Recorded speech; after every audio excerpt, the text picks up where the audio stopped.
Hi everyone, welcome J&D Gardens. We're here for episode 2 of our winter composting series.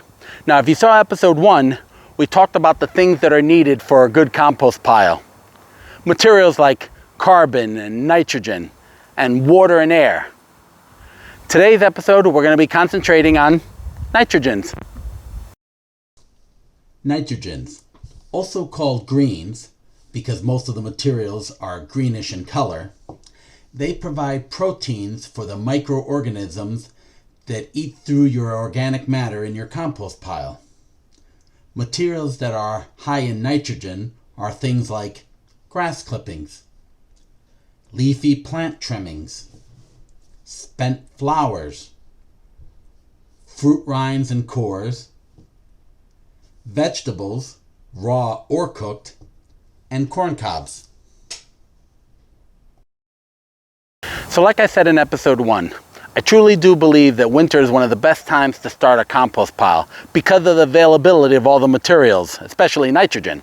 I know the summer's great, you're mowing your lawn, you have a ton of grass clippings, you have cuttings from the gardens, all the suckers from your tomato plants.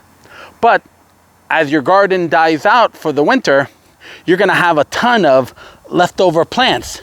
Look at our Montauk daisies have gone. Our mums have just about had it. And we have a ton of these. And we got to do something with them, so it's going to be great to put it in our compost pile. Even our beautiful canna garden. We have tons of stalks of these that have taken down. And as beautiful as they were during the summer, they're going to make a great compost.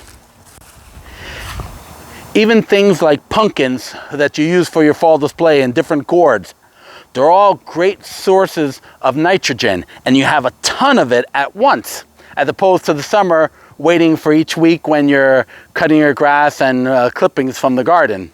So it can really start your pile off right away. But like I've also said, you just can't throw these all into the compost pile as is. It would just take too long to break down. And for us, speed is the name of the game. We're looking at about a 6 to 8 week time period for our compost pile. So we have to get these processed in order to get the pile started. Now again, when we talk about processing, we talk about breaking things down into smaller pieces to help with the decomposition process. Because the larger the material are, the harder it's going to be for water and air to penetrate it and break it down quickly. And like we said, speed is the name of the game. These corner stalks are going to be great forms of nitrogen, but putting them whole like this will just take forever. Now, there's a couple of ways of doing this. You could spend the time, grab a machete or knife and break it up into small pieces. That's fine. You can actually break them up into like smaller sections and run them over with a lawnmower, and that's good too. And I've actually done that before I got actually a shredder. And you saw this, you've seen us use this before in the last video. And it's a simple shredder. You can actually get this. We got this one at Harbor Freight. We've had this for a couple of years, but any shredder will do. And it makes great work of things like canna stalks and corn stalks. It kind of makes like a canna coleslaw. Let me show you how we do it. So it's important that when we cut these down about 2 weeks ago or so, it's important that they dry out a little bit, because if they're too soft and mushy after the first frost, it's just going to get lodged inside there, and it's going to make a total mess. So we cut them down, we wait a couple of weeks, and we're ready to run them through the shredder. It just makes life a lot easier. So let me show you this. Turn this on. Oop.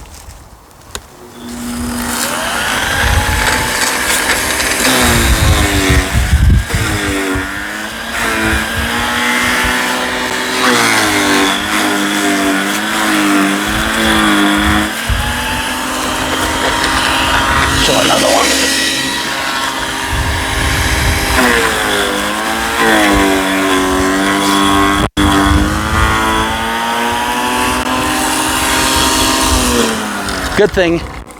The good thing, it'll take the stalks, and then whatever leaves that you haven't pulled off, you just put them to the side, and you can break those up in a mulcher. But take a look at this.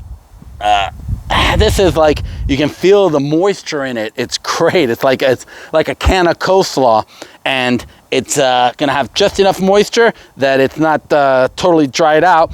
So when you put in your pile, it's going to really help start the pile off. Mixed in with the carbons, it's going to be a great base for your compost pile. Now, when it comes to your dead plants, there's a couple of different ways of handling it. This probably looks very familiar. You have a bunch of plants that you pulled out of the garden, still kind of formed in the hole that it was, or if they were potted plants like these mums. There's a couple of different ways. You could try to break them apart by hand or use some kind of knife to separate the dirt from the plant material, but that tends to be a lot of work. So some of the things I like to do is, one is, and these are already dead, so don't worry about it, is I try to break them down a little bit with my boot. And even then, just to kind of flatten them out a little bit.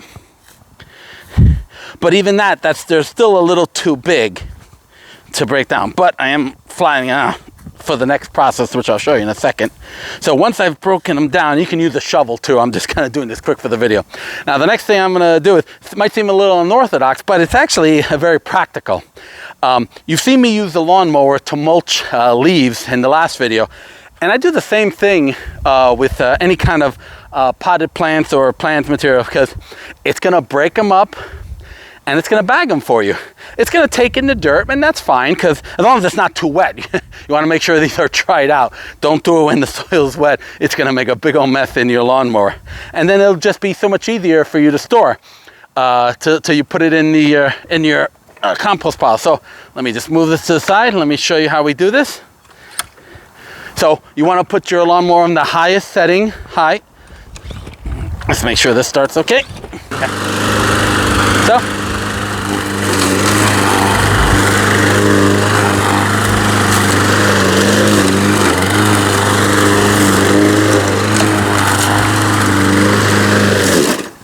now, every now and then it'll shut off like that.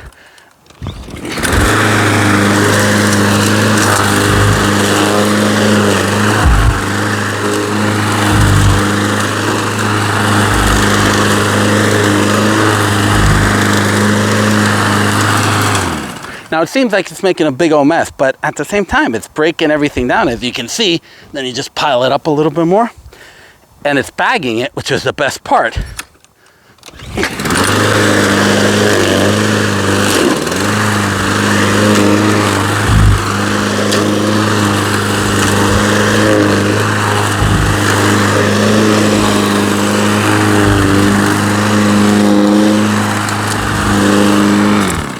And even everything that's broken up on the ground, it's easier to sweep up and just throw in your pile.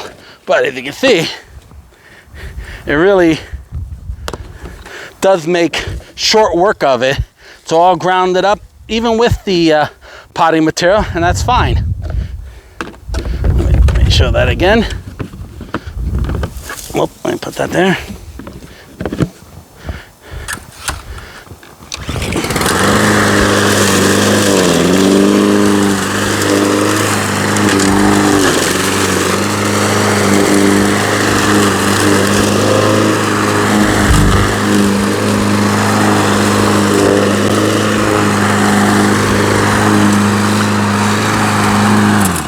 So even if you didn't want to bag it, you see what it's doing is really breaking everything down. So you actually don't need any expensive shredder or mulcher. Just use your lawnmower.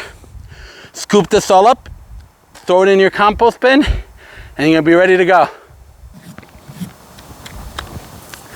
Now, pumpkins and gourds usually get discarded at the end of the season. So this is the perfect time to go around your neighborhood and ask your neighbors for them, because they are a great source of nitrogen for your compost pile. But there is a little bit of processing that they need. Like I said, you just can't throw them in whole. What I recommend doing is actually pulling out the seeds, because you don't want the seeds, I know it's a messy job, but you don't want the seeds actually growing in your compost pile, and you certainly don't want any volunteers come the spring, the seeds that survived. So what you're going to want to do is just clean it out as best as you can, get all the seeds.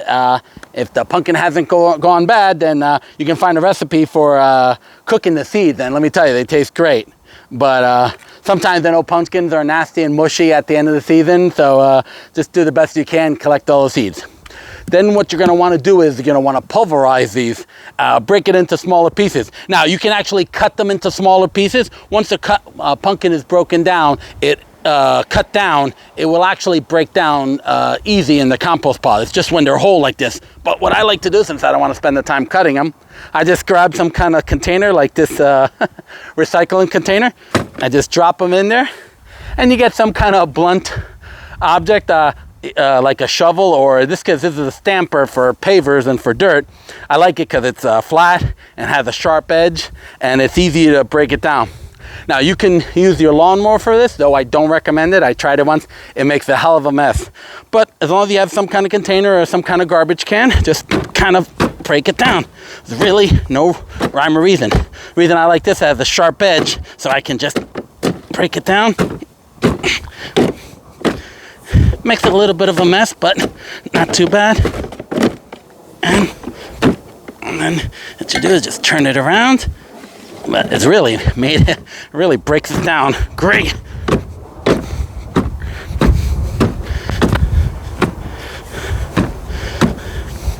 And with short work, let me just show you, kind of breaks it down. You have a few big pieces, but you can just break that down. And that's all you really need.